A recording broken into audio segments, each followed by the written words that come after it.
Hi guys! So galing akong palengke, bumili ako ng saging. So magluto tayo ngayon ng banana Q. Yay! Banana Q craving guys. Solve na nito. Solve na nitong craving sa atong banana Q. Kaya nagpalit ko isa kasipig na hinog na saging. Yan. Tapos, so ngayon mag banana Q daw.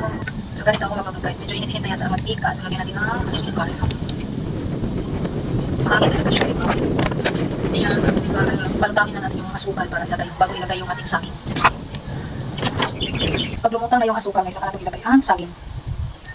So ayan siya guys, medyo nag-brown na yung sugar, tapos lumutang na siya ng konti. Pwede na natin itong ilagay ang ating saging. Kasi ilagay natin itong saging guys.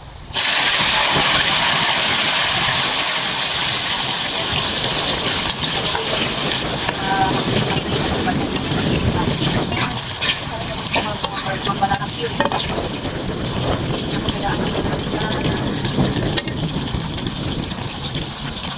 Iba-iba ang paraan ng pagluto ng banana guys, pero ito yung ating pag-minsan sa ito. Hindi naman yung pagpalit yung asukal.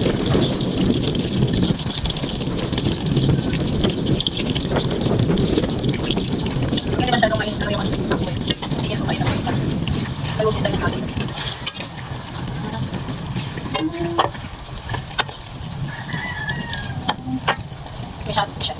Masyadong mahangin guys, kaya yung apoy natin is hindi makakonsentrate sa ating niluluto.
Hindi pa ganyan, naiiwan ko, natutunan ko yung asukal, naiiwan siya sa garlic, mix na, kaya hindi ako talaga ng asukal.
Ayan guys, okay na ito.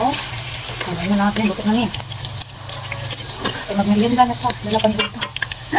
Kaya nga akong panigod ito guys, na-unchamik. Kaya nga akong kanon, na panis. Kaya hindi ako nakakain ng lunch. Ayan na, ang aking